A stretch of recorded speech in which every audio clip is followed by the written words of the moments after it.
Yeah, we have a couple of comments coming in here, and as usual, the people who are on, who believe in the carrot theory of reinforcement or the donkey theory of motivation, that is the carrot in front and the stick behind. Well, there are everybody is coming to looking at positively with incentives, carrot way, not stick, motivate them, reward them to make them better human beings. Excellent responses to the carrot part of it. Well, yes, to some extent, what I have thought about is trying to look at the carrot as a reward. However, this reward is going to be more for parents than for children. So what we are going to do in the next half an hour is to try and explore what I meant by the carrot theory of child development. The whole thing is that let's start off by with just take out a pencil and paper if you have, or even you can take your mobile and notepad and just start writing about 5 things about a carrot, any 5 things, and we will request anybody who raises his hand to speak for a minute to just say about what he wrote in those 5 sentences, or he or she wrote in those 5 sentences.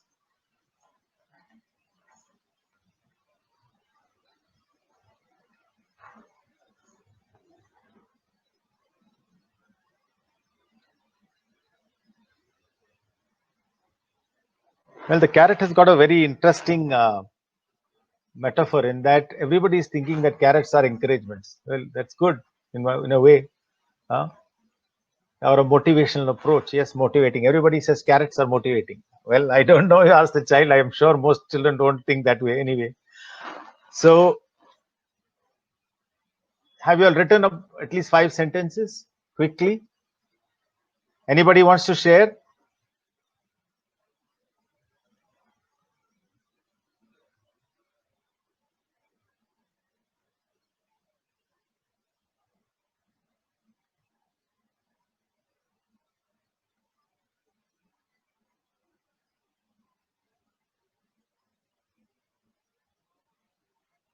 Yes. So anyway, you keep it with you since nobody has raised their hands as yet. We will move ahead with the presentation and then we'll come back to it a little later on. Well,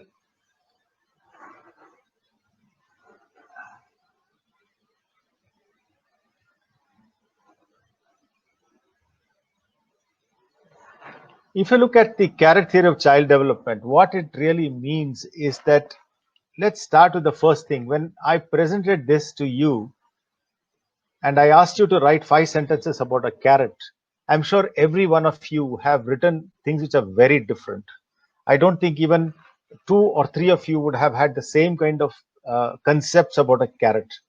And therefore, this whole thing starts off with what is the meaning of this carrot? This carrot is a metaphor in this. It is going to outline the entire process of development or what is happening in the mind of a child.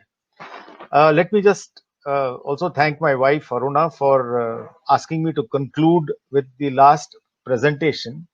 This is a presentation which I had developed a couple of years back for students of pediatrics to simplify thinking about child's development, because you would agree with me that the most complicated thing in a child is the developmental pattern that takes place in them throughout childhood, starting from a small newborn baby to an adolescent. The whole process of mental development is highly complex. And what I'm going to explore in the next half an hour is how can we break down this complexity into few simple things that we can look at on a daily basis. So let's look at the first thing that we look at. This is the year 1997, and there's a famous brain scientist, Colin Rose, who wrote a very interesting book called Accelerated Learning for the 21st Century. And he wrote that the world is changing at an ever accelerating pace. Life, society, and economics are becoming even ever more complex. The nature of work is radically altering. Jobs are disappearing at an unprecedented rate. It's an age of uncertainty. The past is less and less a guide for the future. And I'm sure in the last 4 months, this has accelerated to an extent that it has affected every single one of us. So, what are the solutions to this? This is what Colin Rose says, that the solutions to these are only 2 things. One is fast learning and clear thinking. And This doesn't happen once you are an adult. This has to be taught right from childhood. The ability to learn fast and the ability to think clearly. So, what are we going to look at in the next few slides is how does a child learn to do all this? Well, we'll start with the first thing, awareness. When I sent you a message on the carrot theory of child development, the first thing you did was you got up and said, okay, what is this? This is something which is, out of the ordinary. So there was a general awareness that came up, which lit up your brain and said, okay, there's this awareness going around all the time. And I am aware that something different has happened now. So awareness is the first step that you come up with. And even in the child, the first thing is awareness. And if you look at awareness, let me also assure you that every one of these slides is a lecture in itself for a couple of hours. So I'm trying to condense what is really the key issues on awareness. And we all know that awareness is basically a conscious process. And this conscious process is affected by many things. We all know that there are many types of brain waves. You have the alpha wave, you have the beta wave, the theta wave, the delta wave, etc. We all know that to be in a real aware state, we need to be in the beta state of mind. The alpha state is the quiet, alert state, whereas the beta is the active state of the brain. So, how do you get to that state? To that state, we need to have mental rest, because ultimately, this kind of waves which are generated in the brain are primarily because of a good balance of chemicals in the brain called hormones. And these hormones, neurohormones or neurotransmitters which are there in the brain, are primarily affected by many things. The one major thing that affects it is sleep. Sleep is very, very important because that's where everything regenerates. All the chemicals regenerate and then connect with each other. So this is a complex thing. Awareness, the whole brain is alert. It looks at what information to take in, and you have what is called as the reticular activating system.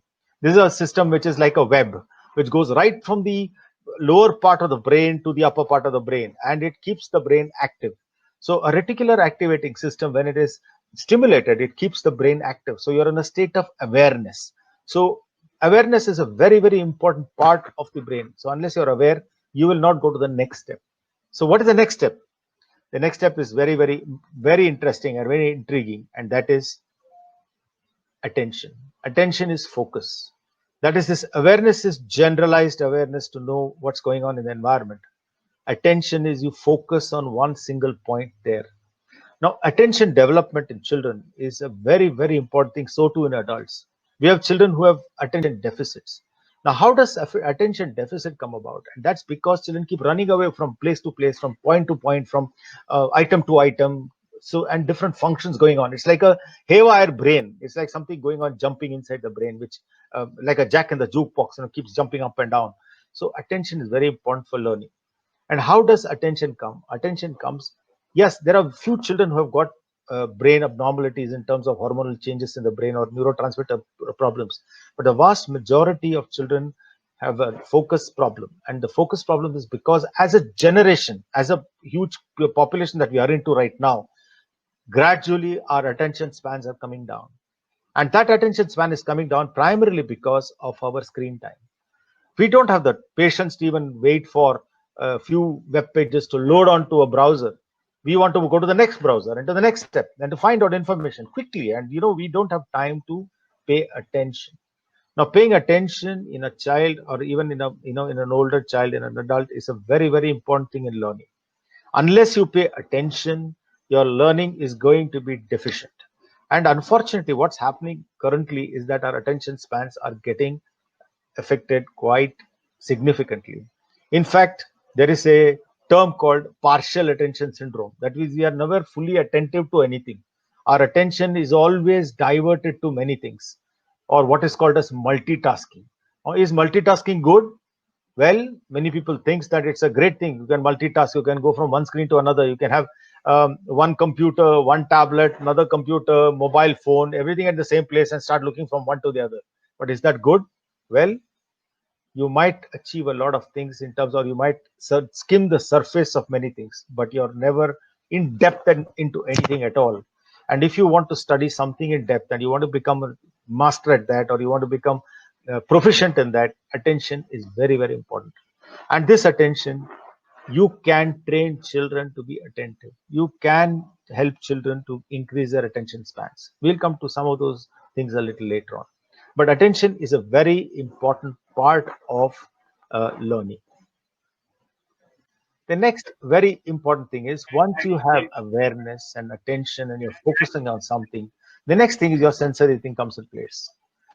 Now, coming back to our carrot, awareness was there, attention was there, you picked up the carrot. Then there's a spatial representation or what is called as gestalt. Where is this carrot in the context of your space?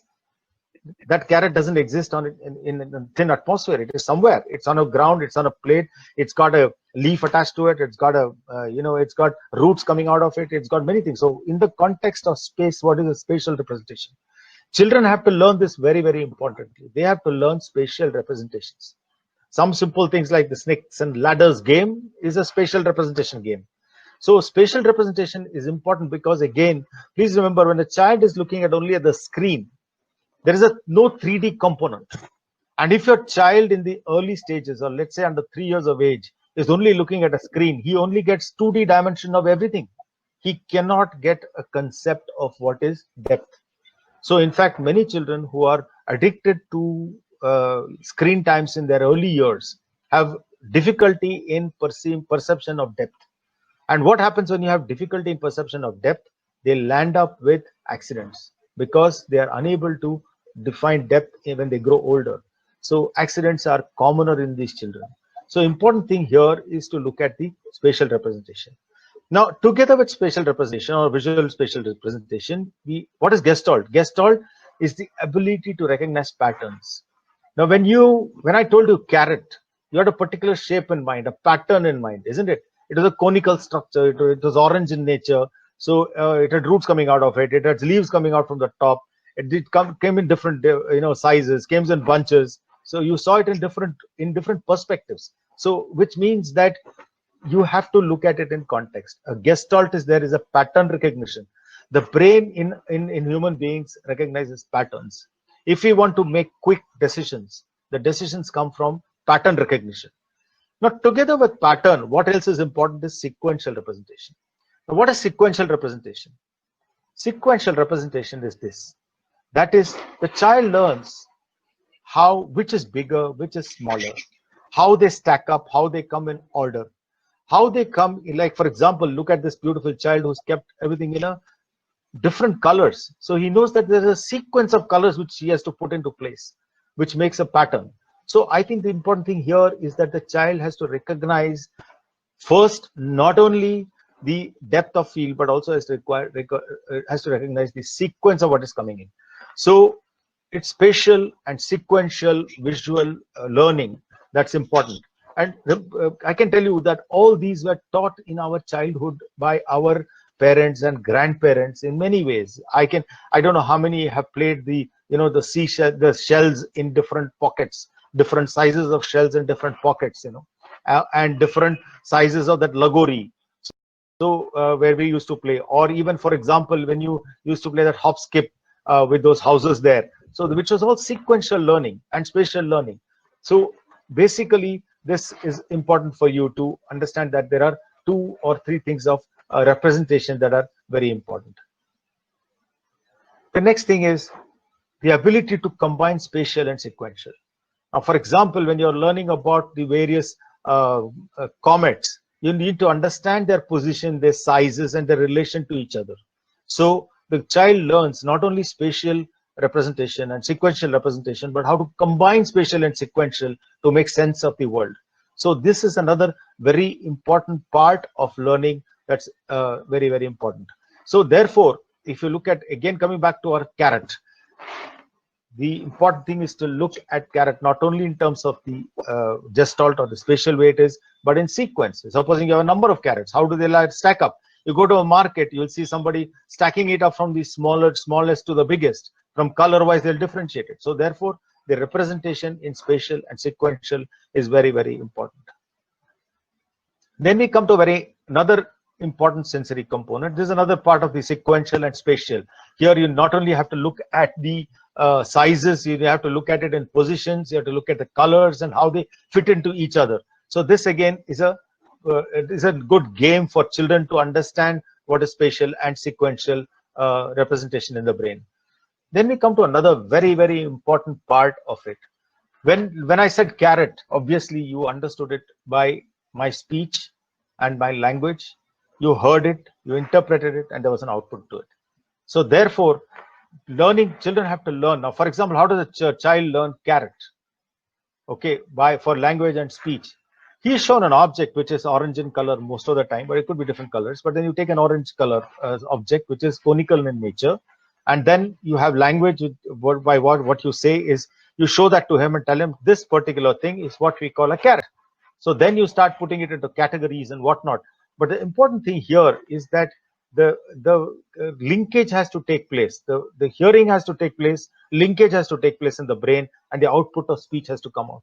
So this is an extremely complex thing. And again, there have been experiments where people have tried using cards instead of the actual carrot. You know, they take a beautiful card and show it to the child and say, this is carrot. What happens there? The child learns that a particular shape is a carrot, but he doesn't know anything about the feel of it.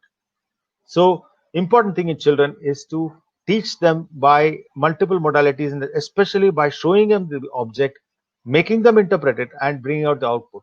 So this is a very important part of learning. The next important thing is there is a difference between hearing and listening, and you should push your child to listen. And what is listening? Listen is a combination of hearing and attention. So when the child is listening, he's focusing on what you're saying. It's voluntary and it is intention. There is intention to listening. So when the child listens, he puts attention and hearing together and tries to pick up what you're trying to say. Whereas hearing can be when there's a lot of distraction, it's involuntary. There is something going on. There are 10 people talking.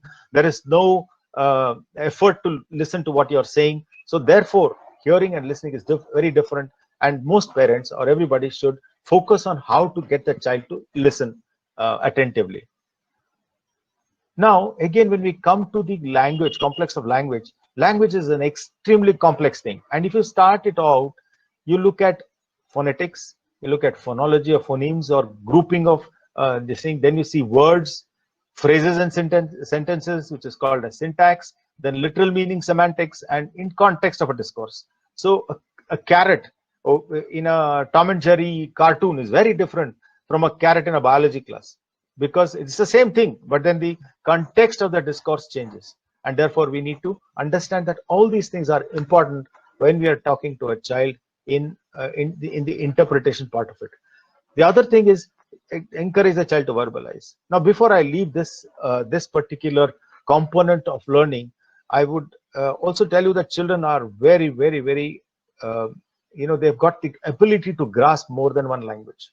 And trying to make children proficient in at least 2 languages is a very good thing to do, 2 to 3 languages, because the connections in the brain will spread differently. The connections will connect better than it's a single language, and it's very good for the child to learn at least 2 languages. And most of our schooling has been in 2 or 3 languages. We used to learn English, we used to learn Hindi, and the third language used to be either Sanskrit or French. And the reason for that is basically that the complexity of the brain improves much better with that.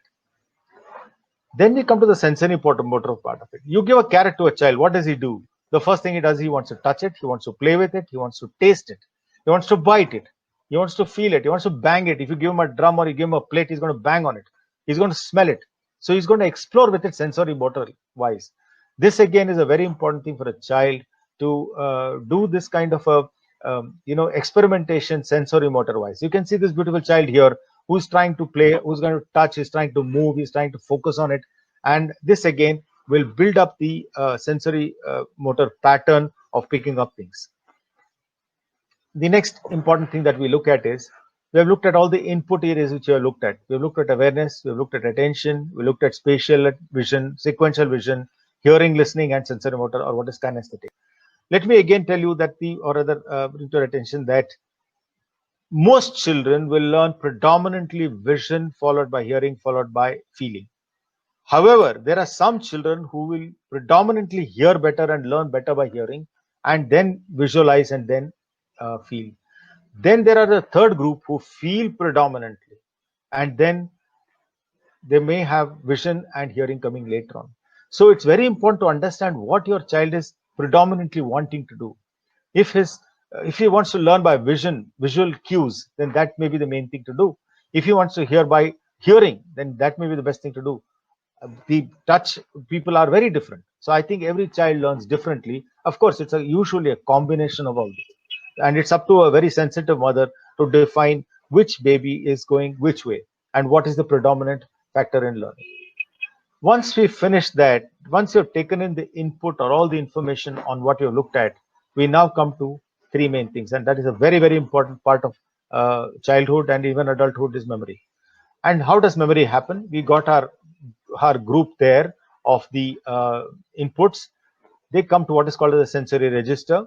They go to a short-term memory, and then it is stored in a long-term memory only by rehearsal.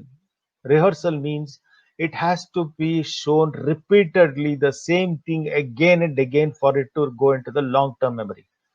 Once there is rehearsal and retrieval, this memory goes into a long-term memory. There are many different kinds of memory. I'm not going to those because they are very, very complex and will require a lot of time to go into the memory part of it. Most parents will say, my child can't remember. Even though I teach him a lot of things, he doesn't remember at all. Why does that happen? That happens because either there is a problem in the attention in the initial phase, there could be a problem in intake of the information, there could be short-term issues. Like, for example, child is not sleeping at all, he doesn't consolidate his memories. Then that's one problem. Rehearsal or repetition may not be there, and long-term storage will get affected primarily because many times the consolidation of memory takes place during sleep. In children who've got sleeping disorders, for example, children who've got what is called a snoring and mouth breathing and have fragmented sleep, they have problems primarily with what is called as storage of memory. And therefore, these children with long-term storage problems will end up with, again, issues in retrieving this memory for use. So memory is, I think, a very important part of it, and it can be trained in children to have a better memory by various methods of fixing attention, fixing sensation, asking them to, to rephrase what you have told them, to rehearse what you have told them, and trying to teach them before they sleep. If you all remember very well, grandmothers used to tell us stories at night. And I can tell you, most children will come back to the same story, will ask for the same story again and again. And why is that? Because there's rehearsal, because the child wants to visualize and keep that memory of that story for a longer period of time. So these are all very curious things in children which we have forgotten. So teaching children or telling them a story or reading them a story in the night makes a big difference in their ability to rehearse and to store that memory and retrieve it repeatedly. So as you can see here, there is an attention controller. This is again a short-term, long-term, and working memory. Again, I told you I'm not going to go into it, but briefly, this is the hearing part of it. This is the processing part of it. There's a central executive in the front part of the brain, attention controller, and the eyes, which are over here.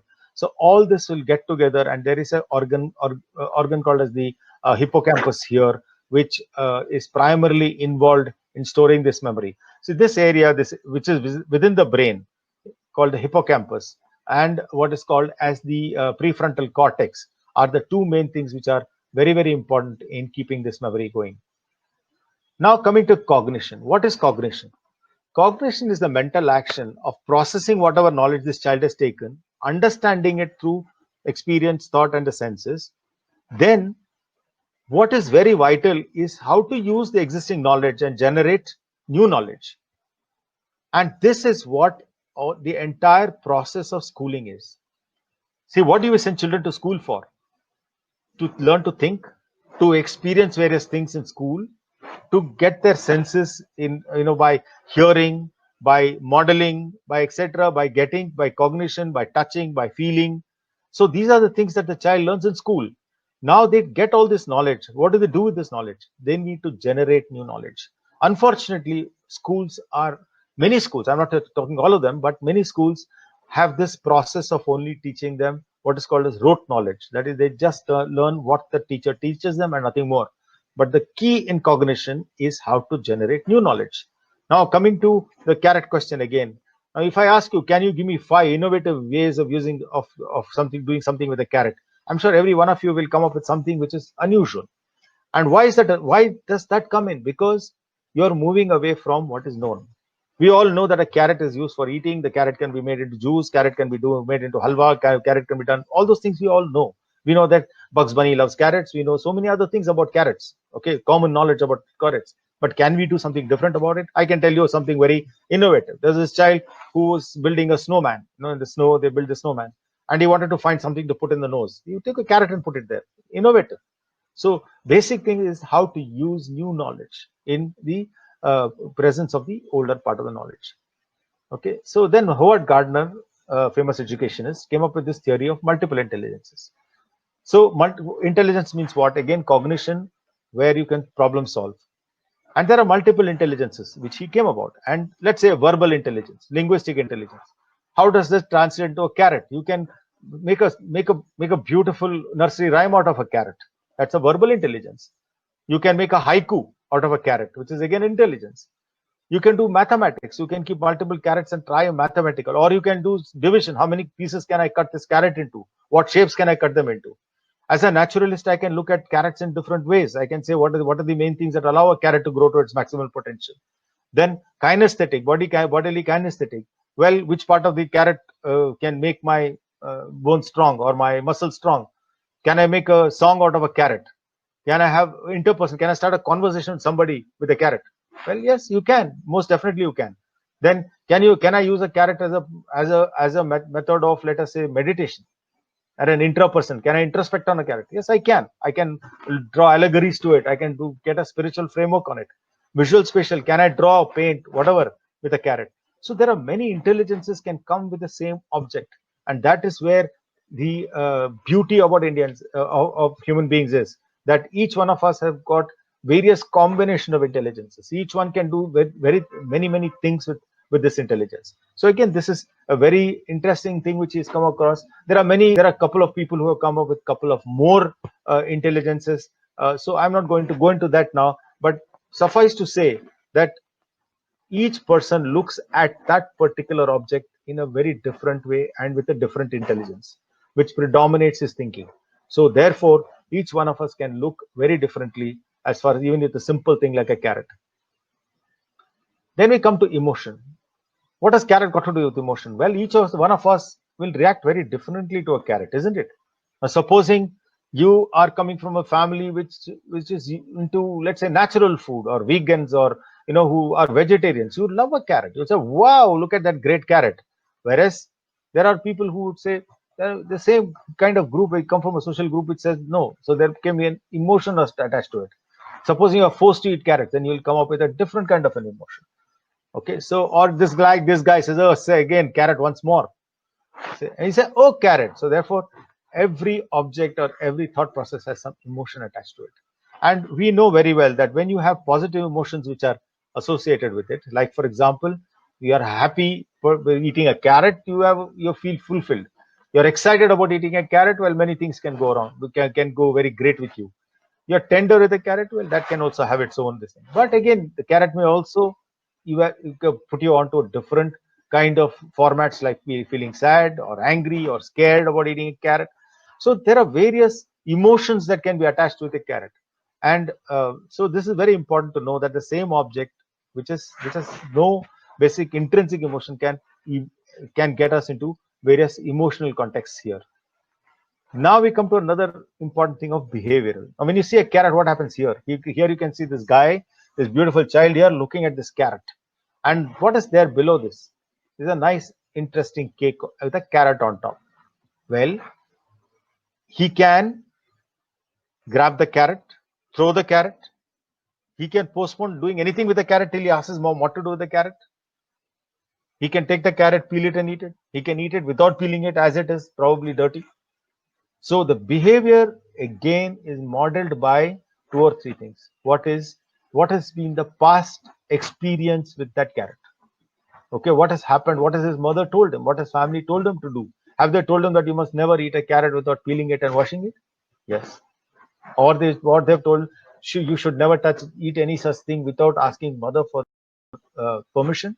Well, there are some children who will impulsively go and attack that entire thing. They might eat the carrot and eat the cake and eat everything else. Studies have shown that those who can control that spontaneity of going and eating something, especially when they are told, they are the people who succeed. They are the people who can segregate stimulus from